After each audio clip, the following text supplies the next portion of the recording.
Coming up on 8:24, you're watching Breakfast Television on City. Happy Thursday. Thank you so much for choosing us. Apple, the biggest tech company in the world, showcases its new technologies and software at the Worldwide Developers Conference in June. And a Calgary high school student is going to be in the middle of it. Aiden Olford's going to be there in person, hoping to get good seats for the keynote address from the CEO, Tim Cook, right? Yeah. That's coming up. You leave on the 2nd, you were telling me, and the keynote address, of course, is on the 4th. How did you get invited to WWDC?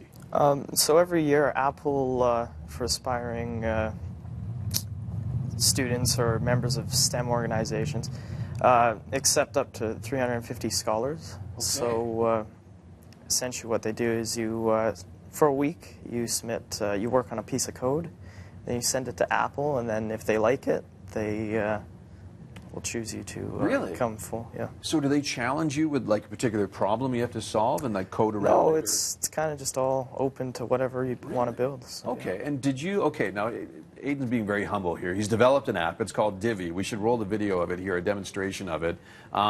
Okay, so before I talk about what you did for Apple, tell us about Divi real quick. Okay, so I started, I released Divi around a year ago. Yeah.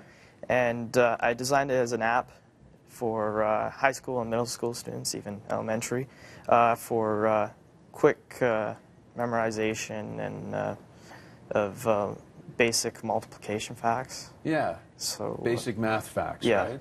And if you, you give 4 answers from what I was playing with the app, by the way, and you give 4 answers, and if you choose the correct one, you move on to the next level type. Yeah. Right? So the objective of the game is you just got you see the number displayed. Yes. And then you got to determine whether it's divisible by the first term given, the second term given, both of the terms given, or neither of them. Or neither of them. Okay, very good. Okay, and this leads me to my question: is this the code that you provided to Apple to kind of sell yourself to win the scholarship? No, it was part of it, but what I did was completely different. It's another piece of code.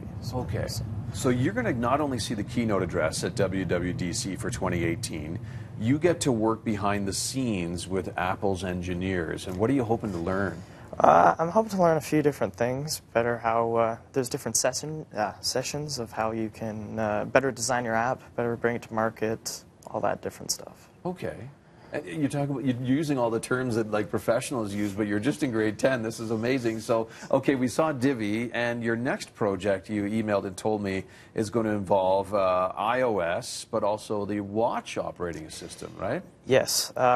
So I'm not really revealing too much about that now, but all I'm going to say is it's an activity tracker app, and it will work with both iOS. Okay. And do you think you're going to polish that up at WWDC? Yeah, I think I'm going to get some input from great. Apple developers and all that. That's amazing. Good for you. Well, enjoy your time in Silicon Valley, and I hope you learn a ton. And you'll have to come back when you release the new app to kind of tell us all about it and how we can use it and use it to track our fitness levels or whatever it happens to be that you want us to do with it, right? Yeah. Nice to meet you, Aiden. Best of luck. Grade 10 student heading to WWDC. June 4th, of course, the keynote address, so watch for that. And maybe you'll see Aiden in the front row. Maybe you will. Hopefully. Thanks for coming in, Aiden. Thanks.